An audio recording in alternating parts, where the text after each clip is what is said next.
I became aware that I had erred in my choice of words, but by that time it was all but impossible to rectify the situation.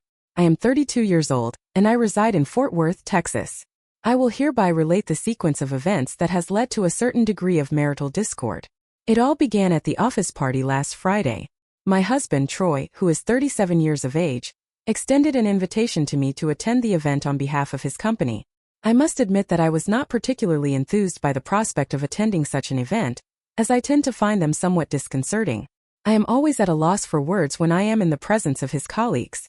Troy was insistent that my presence was necessary, and that it would be beneficial for me to attend. I thought that I could play the supportive wife for the evening. I spent extra time doing my hair and makeup, putting on that green dress he likes, and trying to look put together, whatever that means. However, as soon as we arrived, I knew it was going to be one of those nights where all I could do was smile and nod. The first hour went well. We mingled and played How Do You Know Troy? I maintained my best demeanor throughout the conversation with his coworkers. Workers. I had one drink, then another, and by the time dinner arrived I was feeling slightly better. Then he arrived. His boss, Mr. Rick, whom Troy often complains about at home, is always on his back, Troy says, and he is never satisfied with what Troy does. I had pictured Mr. Reich as a somewhat grumpy gray-haired micromanager, but he was surprisingly young, perhaps in his late 40s, dressed neatly and the type of man who commands a room without even trying. I could immediately see why Troy was always concerned about him. We were all sitting around this large round table.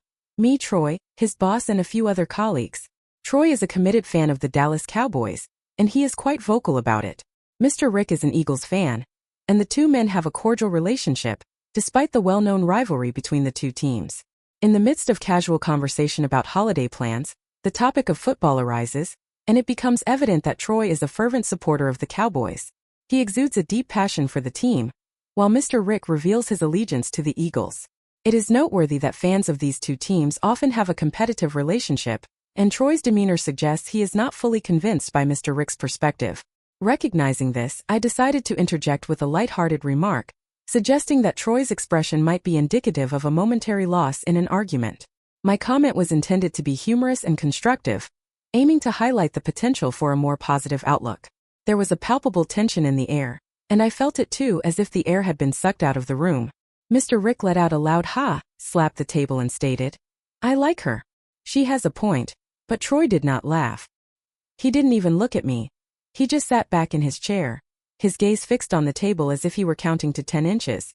The room fell silent. I felt it too, as if the air had been sucked out of the room. Mr. Rick let out a loud ha, slapped the table and stated, "I like her. She has a point," but Troy didn't laugh. He didn't even look at me.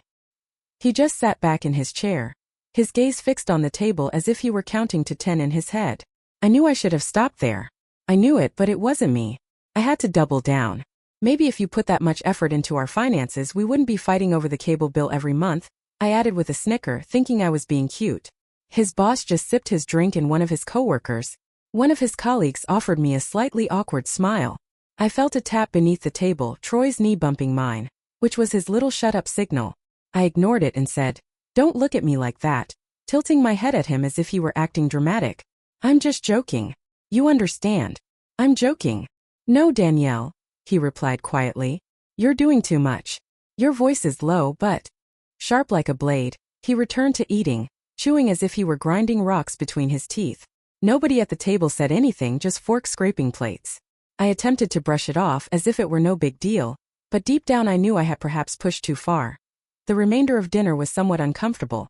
Troy rarely spoke to me, and when he did, it was with brief one-sentence comments. Sharp as a knife, he resumed his meal, chewing as if he were grinding rocks between his teeth. Nobody at the table said anything, just fork scraping plates. I attempted to brush it off as if it were no big deal, but deep down I knew I had gone too far. The remainder of dinner was uncomfortable. Troy rarely spoke to me, and when he did, it was with brief one-word responses like yes and I'm fine. I knew I should have apologized, but I did not. I was still convinced that I was right. He was overreacting, but after dinner, Mr. Rick brought it up again. "Man, Danielle, you're funny," he said, patting Troy on the back. "She certainly keeps you on your toes, huh?" Troy didn't even pretend to laugh. He just nodded and said, "Yep, that's..." I was aware that I should have apologized for my use of word responses such as yes and I'm fine, but I did not. I was still convinced that I was correct. He was overreacting, but after dinner, Mr. Rick raised the issue again. "Man, Danielle, you're funny," he said, patting Troy on the back. "She certainly keeps you on your toes, huh?" Troy didn't even pretend to laugh. He just nodded and said, "Yep, that's..." When I realized it wasn't just about the joke, it was about respect. And I had just embarrassed him in front of the one person he'd been trying to impress all year. I felt I had to do something. After dinner, we were all supposed to go to the bar area for drinks. Troy didn't even ask if I wanted to stay. He simply grabbed his coat, turned to me and said, "Let's leave." I smiled at everyone, waved, and we left. When I came to understand that the issue was not merely the joke, but rather a matter of respect, I had the sense that I might have inadvertently caused him some embarrassment in front of the individual to whom he had been attempting to make a favorable impression throughout the year. Following dinner, we were all expected to proceed to the bar area for drinks. Troy did not even inquire as to whether I wished to remain. He simply gathered his coat, turned to me and stated, "Let's leave." I smiled at everyone, waved and said, "Oh, so it's bedtime, huh?" Nobody appeared to find this amusing. We did not utter a word during the entire journey home. He drove in a somewhat aggressive manner, with his foot on the accelerator, his eyes forward, his jaw tight. I sat there scrolling through my phone in a display of indifference, but I could not help but glance at him occasionally.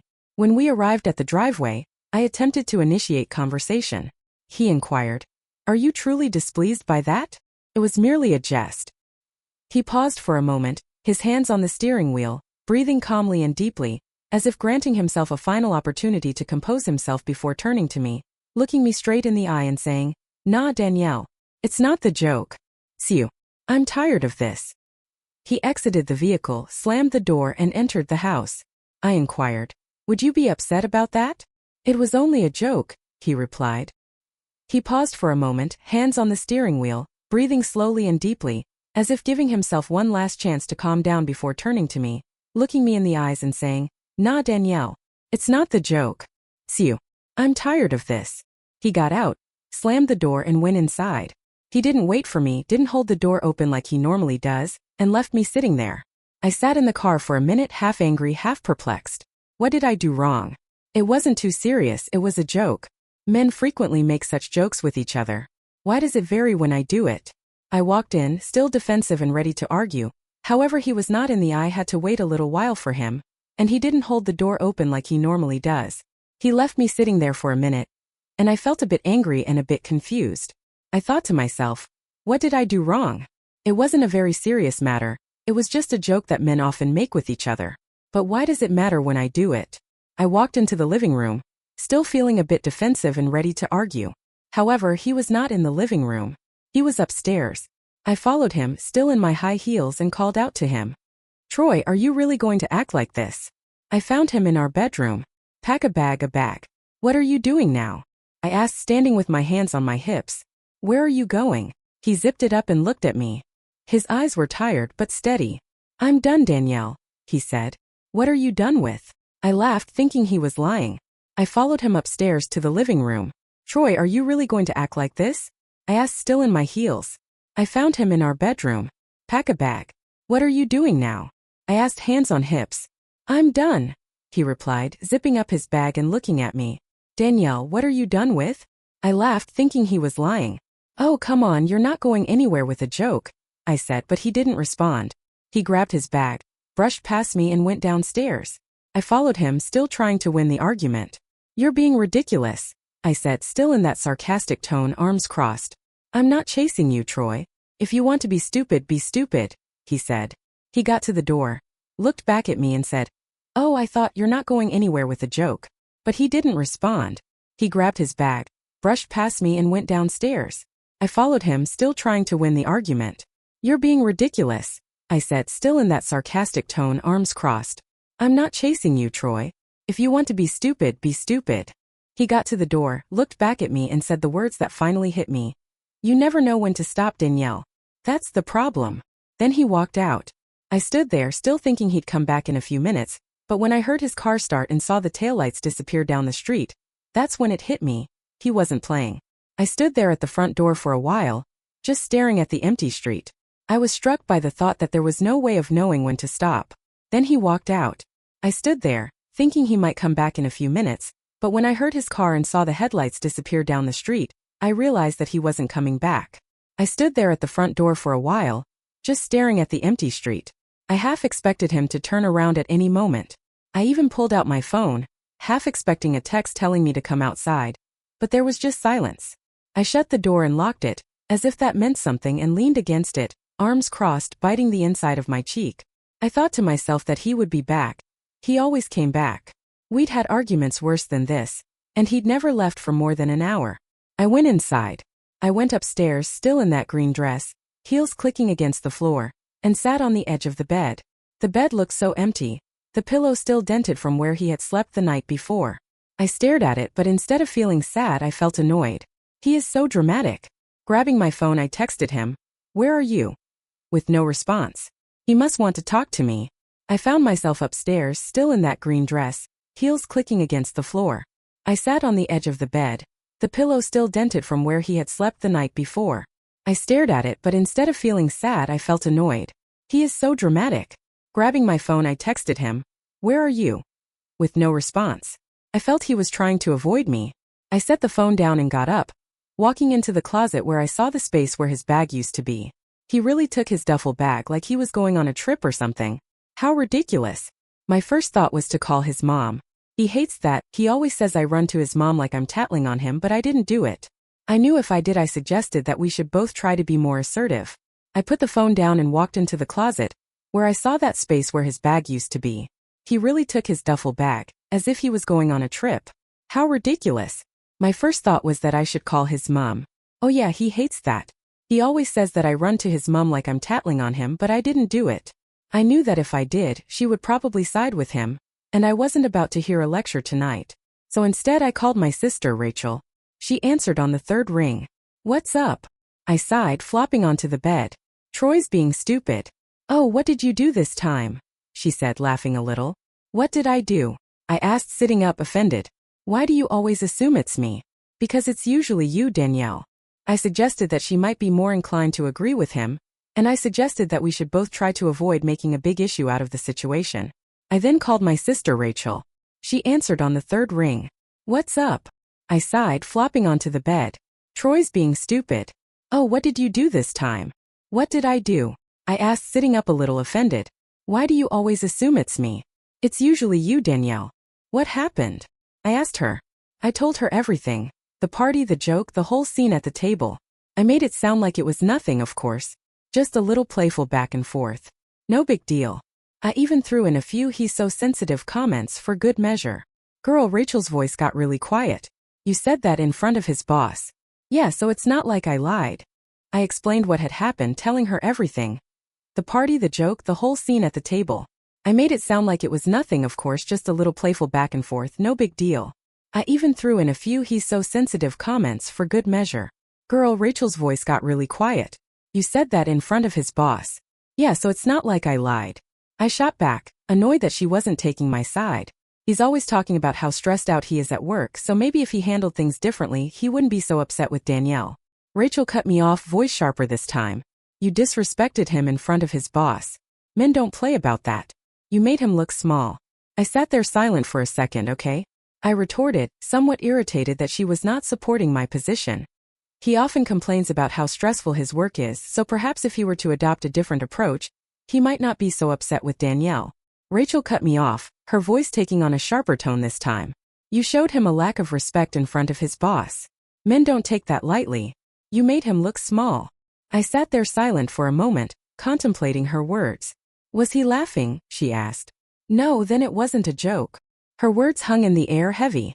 I find it frustrating when she speaks in a way that seems to be saying exactly what she thinks, without any room for interpretation. I changed the subject, but he left soon after, having packed a bag and everything. Wait. He left like he was leaving?" "Left, yep," I said, tossing a pillow across the room. "Acting as if he's done or something." "I'm not chasing him," she inquired. "Was that a joke?" "No, it wasn't a joke," he replied. Her words hung in the air, heavy. I find it challenging when she speaks with such clarity. I changed the subject anyway. "He left, having packed a bag and everything." Wait. He left like he was leaving?" "Yep," I said, tossing a pillow across the room. "Acting like he was done or something?" "I'm not chasing." "That is on him, though." "Throw a fit, that's on him." "Girl, you might want to fix this," she said. HK is not the type to bluff like that. HK will be back. I muttered, but for the first time I didn't really believe it.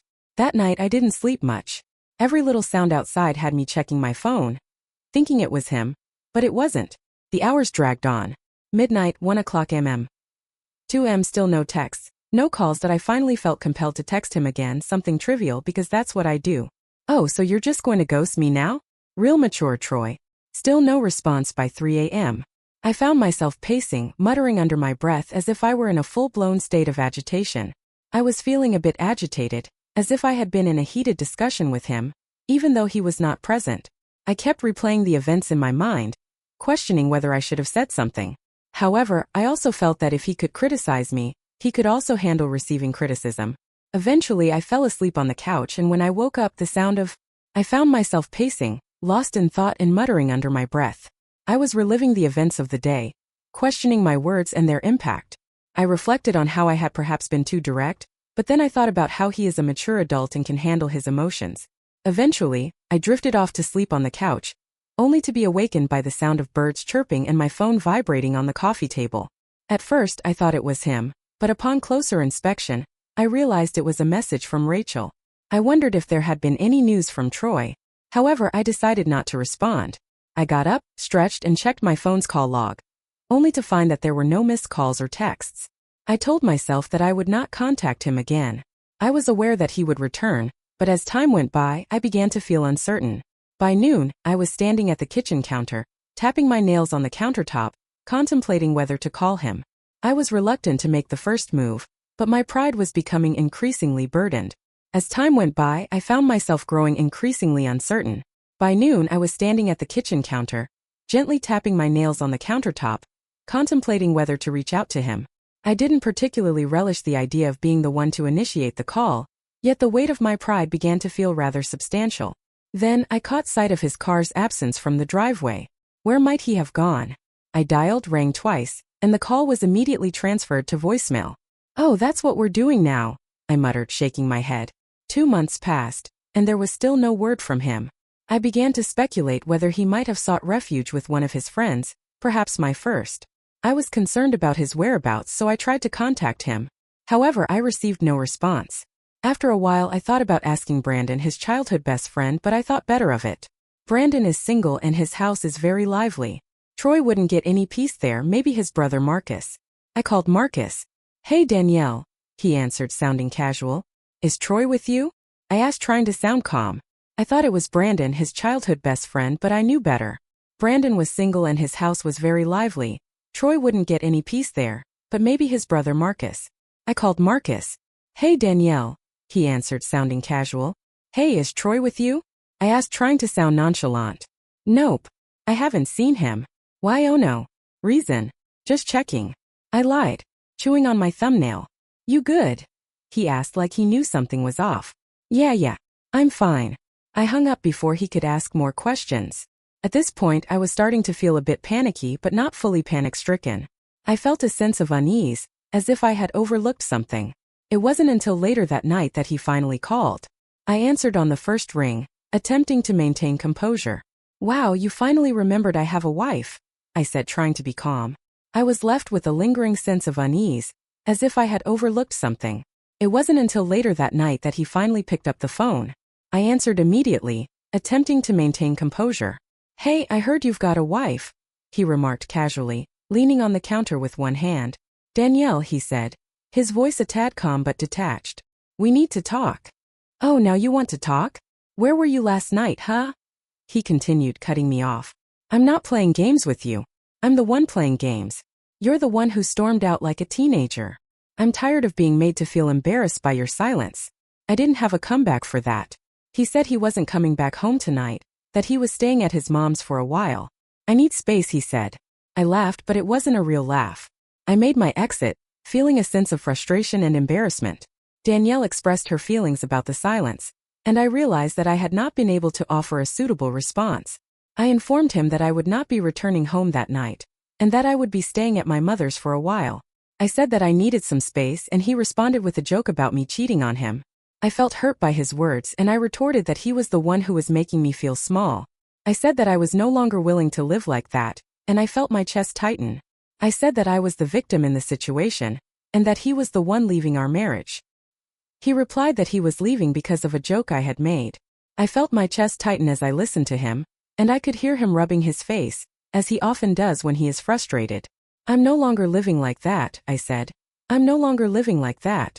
Exhaled. I could hear him rubbing his face, which he always does when he is frustrated. This isn't just about last night, Danielle explained quietly. It is everything. The way you talk to me and act as if you're always right. I can't win with you. I am done trying. My heart began. I could hear him breathing heavily. He always does that when he is frustrated. This isn't just about last night, Danielle explained quietly. It's everything. The way you talk to me and act as if you're always right. I can't win with you. I am done trying. My heart began pounding. You're really doing this? I asked, my voice cracking. You're really destroying our marriage? No, you threw it away, he said, and his words hit harder than I expected. I'm simply walking away from the mess. I heard the call end before I could respond. I sat stunned, the phone still pressed to my ear. I felt a sense of disquiet as I listened to him, and I found myself wondering whether he would return the call. I sat there for a long time, holding the phone in my hand and staring at the empty screen, as if I might change his mind. My throat felt tight, but I did not cry. I don't cry about things like this. He will be back. He always comes back, but I found myself in a state of uncertainty, sitting in silence for a considerable amount of time, holding the phone in my hand and gazing at the empty screen as if it might hold the key to my unresolved feelings. My throat felt tight, but I refrained from tears. I don't usually succumb to such emotions. I believed he would return, and in the past he always did. However, this time felt different. I decided to call him back, leaving a voicemail, and then called again, although I hadn't planned to leave a message. I am not someone who is particularly desperate. I scrolled to Rachel's name and hovered over it, but then changed my mind. I knew what she was going to say anyway. She would probably say that, and I would probably feel hurt by it. On this occasion, I felt somewhat differently. I returned his call, but this time I did not leave a message. I did not feel particularly desperate. I scrolled to Rachel's name and hovered over it, but then I decided not to. I thought that I knew what she was going to say anyway. She would probably say that I had pushed him too far this time. I did not have the energy to listen to her speech, so I sat alone. By the second day, I could feel a shift in my chest. You know how it feels when you start replaying everything and actually hearing what the other person said? His words echoed. I would like to say that I did perhaps push him a little too far on this occasion. I must admit that I didn't have the energy to listen, so I sat alone. By the second day, I could feel a shift in my chest. I am sure you know how it feels when you start replaying everything and actually hearing what the other person said. His words echoed in my head like a song. I couldn't stop listening to you break me down like you want me to feel small. I'm no longer living like that. I am done trying. I despise those words because for the first time I couldn't transform them into something that made me happy. I couldn't blame him. I couldn't blame him for being overly emotional, dramatic, or immature. This time it was me who needed to be held accountable, and I didn't do that. Instead, I did something that I now see as counterproductive. I made a post on Facebook. It's interesting how people often perceive themselves as victims when, in reality, they have contributed to the problem. I recognize that I have been overly emotional, dramatic, and immature, and I take responsibility for my actions. I did not call him. I did not ask him to come to me. Instead, I made a post on Facebook. I recognize that people can perceive me as the victim, but I have always been the problem. If you want, you can stay away. I'm okay over here. I added a selfie, all dressed up as if I had somewhere important to go, when in reality I hadn't left the house for 48 hours. I sat back and watched the comments come in. I recognize that I deserve better if he can't take me at my worst. I decided to take a step back and observe the comments that were left on my post. Many people expressed their belief that I deserve better, suggesting that he doesn't deserve me at my best. I found this kind of feedback very encouraging. A couple of my friends also reached out to me, and I appreciated their support. However, by the third night, the phone had become silent. There was no response to my whereabouts. I would like to think that he is deserving of your best, but I am not sure. I was looking for some energy, and I received a couple of texts from friends. I ate it up like dessert. I am always good, but on the third night the phone was too quiet. There were no texts or missed calls. It was as if I did not exist that night. I broke. I found myself staring at our wedding photo on the mantelpiece, standing there as if it were a crime scene. My smile appeared forced in the photo. I couldn't get away from the fact that his eyes appeared tired. I received a text message or a phone call, and it seemed that I was not important to him. I felt as if I was not there. That night I felt very upset. I looked at our wedding photo on the mantelpiece. I felt as if I had done something wrong. I noticed that his eyes appeared tired. I had never noticed it before, but now it was obvious. Was he tired too? I sat on the couch, holding the old wedding photo in my lap and turning it over. The date was written in Sharpie on the back. 22 carat in April 2016. I ran my thumb over it, trying to convince myself that none of this was my fault. I had noticed it before, but now it was more apparent. Was he tired too? I sat on the couch, holding the old wedding photo in my lap and turning it over. The date was scribbled in Sharpie on the back. April 22, 2016. I ran my thumb over it, attempting to convince myself that none of this was my fault. I gave him everything right. I cooked, cleaned and stayed even when he had nothing. I kept it together, but the other voice in my head was louder this time. It was one that didn't need Rachel or anyone else to check me. It whispered, "You never apologized." I ignored it. I flipped the picture. I gave him everything I had, right? I did the cooking, the cleaning, and I stayed even when he had nothing. I kept it together, but this time, another voice in my head was louder. One that didn't need Rachel or anyone else to check me. It whispered, "You never apologized." I ignored it. I flipped the picture back over and set it on the coffee table. I didn't owe him an apology. He overreacted. A grown man could have stayed and talked it out, but he fled like a child. That's on him, I told myself. But by the fifth night I knew I'd messed up. There were no texts, no phone calls, not even a... I was concerned about the children. When I received the text, I realized the situation was serious, even during our disagreements. Troy was always attentive to the children. I knew he loved them deeply. So when I didn't hear from him, I felt uneasy that I called him back and left a voicemail. I attempted to sound strong, but my voice cracked halfway through. "Hello. I was just calling to see how you were doing. The kids miss you, so please call me back or whatever."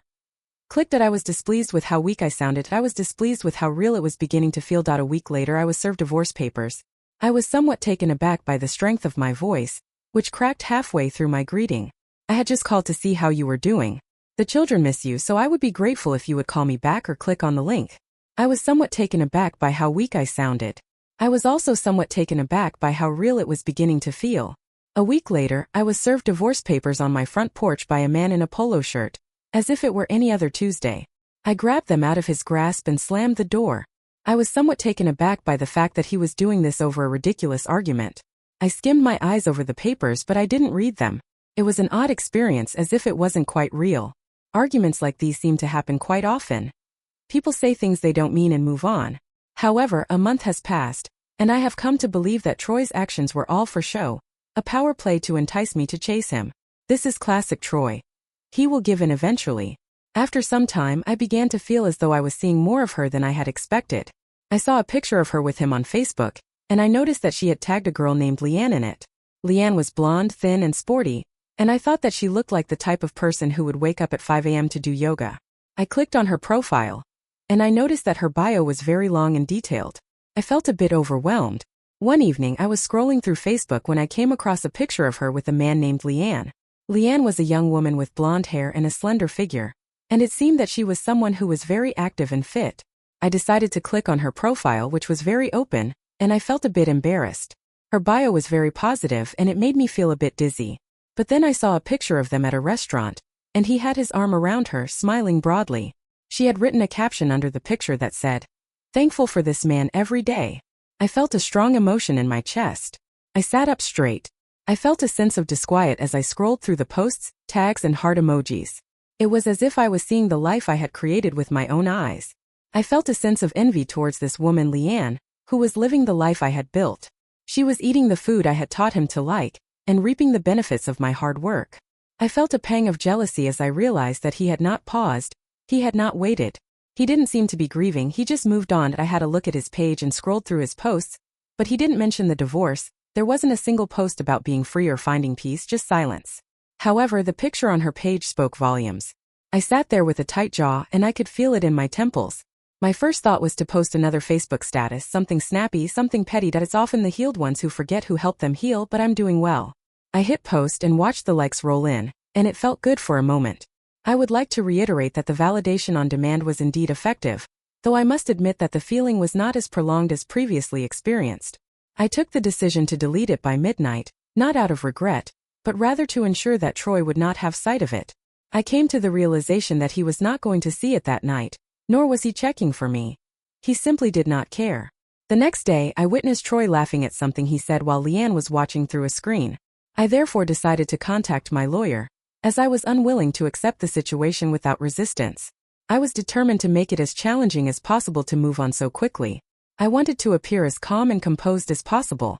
I'm not sure how long it will take you to feel the same way, Troy. I'm not sure how happy you will be after I get half.